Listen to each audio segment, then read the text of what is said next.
30 years ago.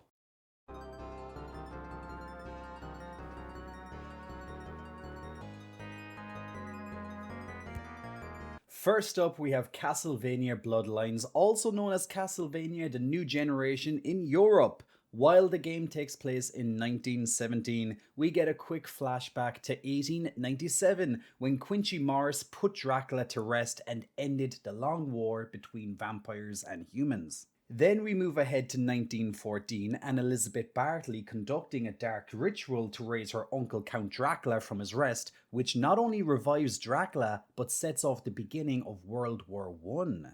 Now we go back to 1917 when the game can truly begin with the vampire hunters John Morris, which is a descendant of Quincy Morris, and Eric Lacard, a man whose love was turned into a vampire by Elizabeth. I'm very sure Castlevania done a little bit of that storyline before, correct me if I'm wrong. Gameplay was typical of most early Castlevania games with 2D side-scrolling adventures through dungeons to collect gems to power up special weapons and kill monsters, along with sub-bosses and main bosses for each level until you finally face off with Count Dracula himself. With Dracula and his minions now defeated, John and Eric become the new vampire slayers in the legend of the Morris family.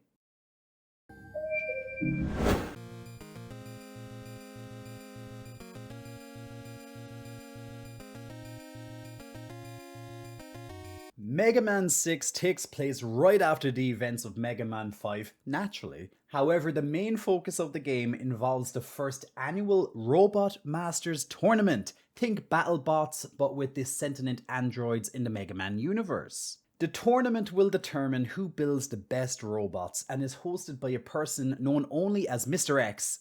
No, not her. At the end of the tournament, Mr. X announces the top 8 robots of the tournament and then also tells the crowd he's reprogrammed and will now use them to carry out his schemes for world domination. These 8 robots become the bosses of the 8 levels of the game you must defeat before finally making your way to Mr. X's fort, where you defeat him once he reveals he's actually Dr. Wily when he flees again. You have one more final showdown with Dr. Wily where Mega Man defeats Dr. Wily and has his butt hauled off to prison. Hey guys, if I can ask for a favor, most of you who watch my YouTube channel are not yet subscribed or press the like button. Trust me, it will help me out more than you know, and I aim to earn it. So please hit the like button to help the YouTube algorithm to promote my videos into the future and to see more gaming content and yours truly. Thank you for your time and your support. Now, on with the episode. 20 years ago.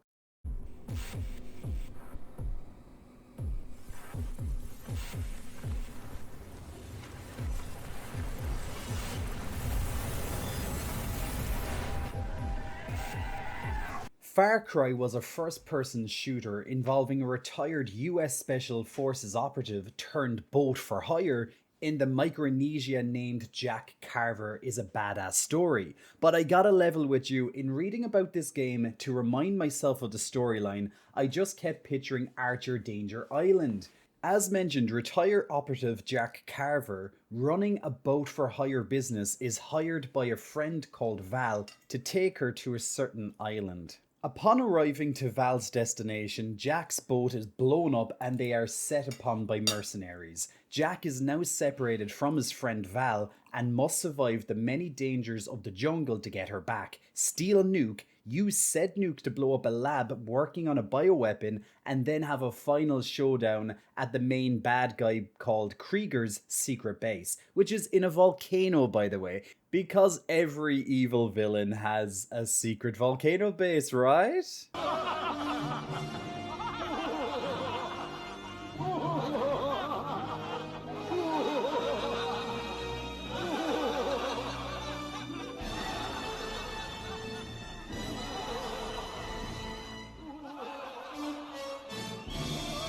With the bad guys all dead, the bioweapon lab destroyed, now Jack can give Val the cure for the bioweapon they were exposed to.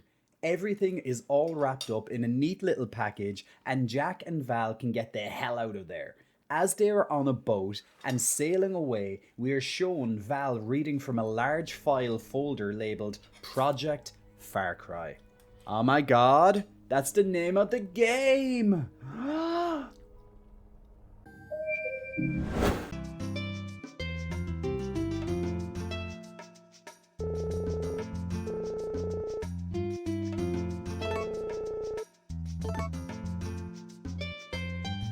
After Mark's estranged father passes away, leaving him the farm as his legacy, Mark sets out to fulfill his late father's wish of making the farm into a success. Takakura, a farmhand that worked for Mark's father, aids you along the way and starts you off with some basic tools and a cow on the otherwise empty and uncultivated farm left to Mark. Gameplay follows a mostly standard format to other Harvest Moon games from the series, requiring players to carry out chores and errands to get the farm in order and making it into the success your father always dreamed it might become. Key differences in the gameplay from previous titles, however, include a much shorter day, about 20 minutes in real life, and very short seasons, only about 10 game days each. Additionally, harvested crops are no longer a good source of income like in previous titles, and instead serve as ingredients to put together food dishes that serve as power-ups and other buffs for you and the farm. The game takes place over 6 chapters and about 30 years in Mark's life, 10 of those which are playable while the other 20 happens off-screen between chapters, and in typical Harvest Moon fashion includes changes to the farm and nearby town and townspeople as the chapters progress. This includes NPCs aging and passing away, moving in or out of the town, as well as other changes at the farm and around the town. The ultimate goal of this game, like all titles, is to make the farm into as much of a success as you can in the allotted time, with the main focus of the game being replayability rather than long gaming sessions. 10 years ago. You will die. That much is certain. Death will define your journey. It will follow you, always close at hand. Your only true companion. Much like Dark Souls 2 has players once again taking up the mantle of bearer of the curse.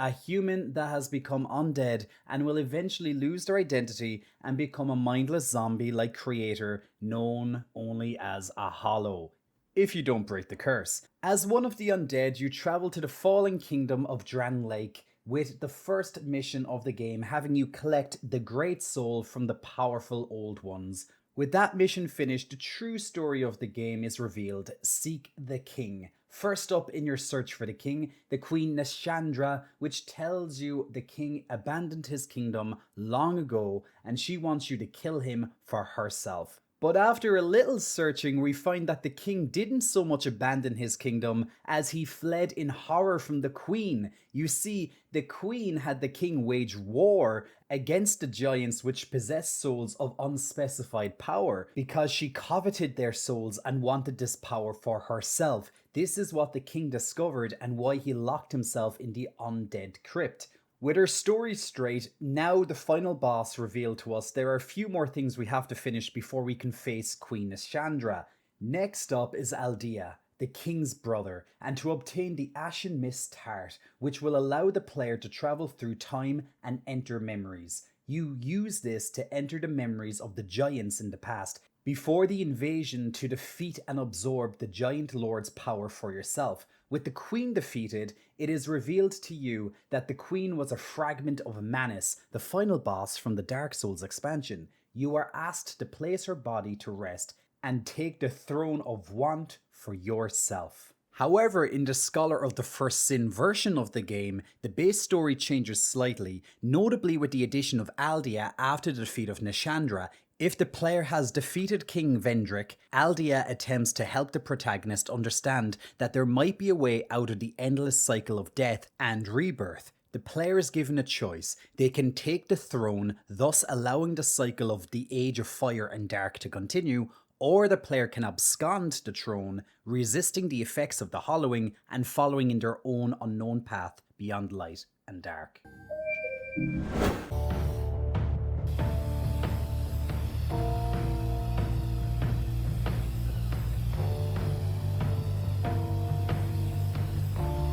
This is a sequel to Infamous 2. However, it is not a direct sequel as it is mostly self-contained with few references to the original story revolving around Cole. 7 years after Cole used the ray field inhibitor to cure the plague, that's right, the default Cole to hero in this. Boo! Boo earns! The US government has dubbed all conduits bioterrorists simply for having the powers of a conduit and has set up a special task force called the DUP to track down and imprison the remaining conduits by using other conduits in a pseudo X-Force-esque mutants fighting mutants dystopian format of hypocrisy. You play as Delzin, a 24-year-old graffiti artist and conduit with the ability to take on different types of power from other conduits to take part in his own hero of the people or supervillain, taking it out on the people in true Infamous format. Throughout the game, Delsin takes on the powers of video, smoke, neon, concert, paper, and depending on if you choose good or evil, radiant swipe for good or orbital drop for evil to progress through the parkour environment of Seattle, now an open air prison for conduits and people suspected of being or sympathizing with conduits under DUP control. Depending on if you choose good or evil, the ending is a little different. If you choose good, the game ends with Delsin exposing the leader of the DUP to the general public. The leader is arrested and the DUP is disbanded. Following this, the conduits are all released from the prison. Delsin and friends dub this the dawning of the Second Age, with humans and conduits living in coexistence. If you choose evil, the game ends in Delsin killing the leader of the DUP while the general public watches, and the DUP is destroyed. Following this, Delsin releases the conduits with the intention of absorbing all their powers. Delsin and friends now control Seattle, entering into the new dark era. Yay. And now I had a promise to keep. 5 years ago. Hello, ma'am. My name is Sunny, and I'm calling on behalf of Vocal Telemarketing Solutions, and it seems like your account... Where the Hello? Bees Make Honey Anyone is there? one of those chill vibes narrative adventure puzzle games dressed up in a nostalgia-inducing storyline. The game features the player as an adult revisiting, by daydreaming, the locations and memories of their childhood in the form of puzzle solving to unlock these memories for the player to see. This allows the player to go from a mundane office simulator with a very clinical and claustrophobic feel to the whimsical, chibi-esque world of the childhood memories spent in the countryside, surrounded by nature. At its core, the story revolves around the character known as Sunny, presenting players with existential crises any adult would be familiar with. What am I doing with my life? Is this really what I want to be doing? And what do I do next? To provide most players with a real sense of catharsis upon completion. While this makes the game sound very simplistic, the puzzles and the memories are not only a visual stimulation high after being in the office scenes of Sunny's adulthood, they are also quite challenging and diverse as they require you to experience them through different seasons to unlock all of Sunny's childhood memories of a simpler and more peaceful time in her life, which is both adorable to play through as well as being highly satisfying when solved.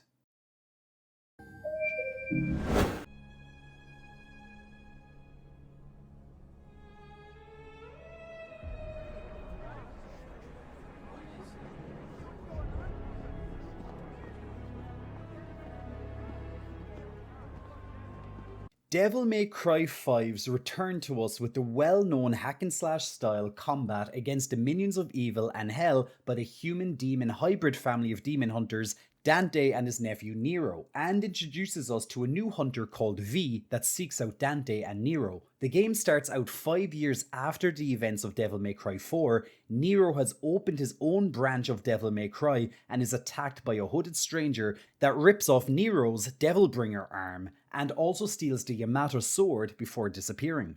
2 days later, we encounter Dante as he is informed by his newest client, a sickly man by the name of V, that a demon by the name of Urizen, who is attempting to resurrect himself using a demonic tree that is growing in Redgrave City.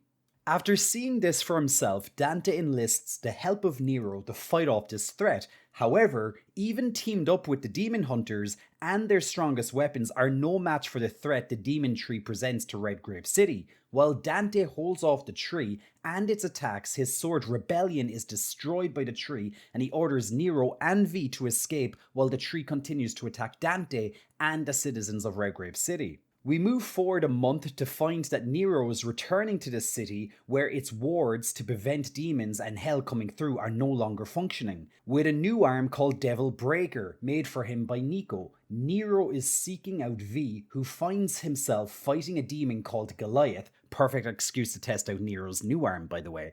After helping V, we are given a whole lot of information which will spare you for now, or this will be an extra 30 minutes section alone. In a nutshell, Nero and V find, rescue and revive Dante. Dante returns to the city with Nero to keep fighting, while a now weakened V remains back at the base with a recently saved and revived Lady, a companion to Dante, where V reveals to Lady that both he and Urizen are halves of Virgil, which is Dante's half-brother. V is the human half of Virgil and Urizen is the demon half, because of course they are. We eventually end up fighting and defeating Urizen with Dante, but before Dante can deliver the final and fatal blow, V climbs atop Urizen and stabs him with his cane, allowing the two to combine together back into Virgil. They then come together to seal a portal from the underworld, which brings the real world back to normal. The brothers continue their seemingly endless feud in the underworld. On Earth, Nero continues to travel around with Nico and her van, taking out demons and other supernatural beings. The end. For now. Because remember, people, devils never cry. So, devil's cry, huh? Let's hear what that sounds like!